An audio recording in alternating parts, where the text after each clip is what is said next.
Friend சின்ன மருமகள் சீரியல்ல அடுத்தடுத்து என்ன மாதிரி சுவாரஸ்யமான விஷயங்கள் நடக்க போகுதுன்னு பார்க்கலாம். செல்லப்பாண்டி ரொம்பவே வருத்தப்பட்டு, என் பொண்ணு தமிழ் வாழ்க்கை இப்படி ஆயிடுச்சு. சேது குடும்பத்துக்கிட்ட போயிட்டு மன்னிப்பு கேட்கணும்னு அவங்க வீட்டுக்கே போறாங்க.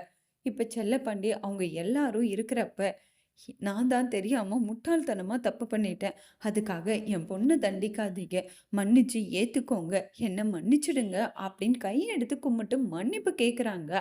ஆனா, அத கொஞ்சம் கூட காதுல வாங்காம சேது, "என்னடா என் அப்பாவ ஜெயிலுக்கு அனுப்பிச்சது நீயும் உன் பொண்ணும் என் வீட்ல வந்து மன்னிப்பு கேட்டா, உன் பொண்ண நான் மனசார ஏத்துக்கணுமா? வீட்ட விட்டு வெளிய போடா!" அப்படின்னு கழுத்த பிடிச்சு வெளிய தள்ளுறாங்க.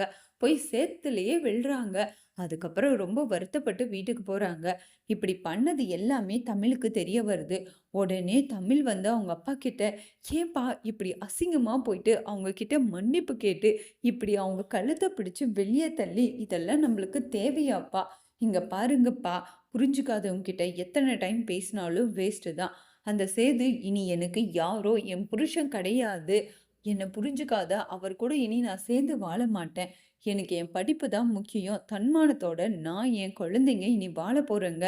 தயவு செஞ்சு அவங்க கிட்ட போய் என்ன ஏத்துக்கோங்க. என் பொண்ண ஏத்துக்கோங்க. பொறக்க போற குழந்தைங்கள ஏத்துக்கோங்க அப்படின்னு நீங்க கெஞ்சக்கூடாது. நான் இனி நல்லா படிப்பேன். அவங்க யாருமே எனக்கு வேண்டாம். எனக்கு என் படிப்பு தான் முக்கியம்ன்ட்டு அவங்க அப்பா கிட்ட சொல்லிட்டு அவங்க பயங்கரமா படிக்க ஆரம்பிக்கிறாங்க.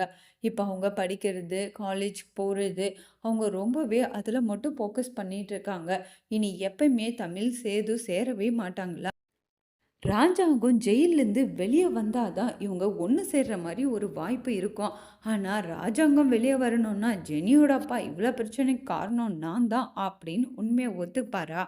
இல்லை நம்ம தமிழே எல்லா உண்மையும் அவங்க வீட்டில் தெரியப்படுத்துவாங்களா? அப்படி தெரியப்படுத்தினாலும் என்னையும் என் அப்பாவையும் அசிங்கப்படுத்தினேன் இந்த குடும்பத்தை கூட இனி நான் வாழ மாட்டேன். உண்மையை நிரூபிச்சிட்டேன் அப்படின்னு சொல்லி நிரந்தரமா தாலிய கழட்டி போட்டுட்டு சேது வேண்டாம், குழந்தை மட்டும் போதுன்னு வாழ்க்கைய நடத்த போறாங்களா?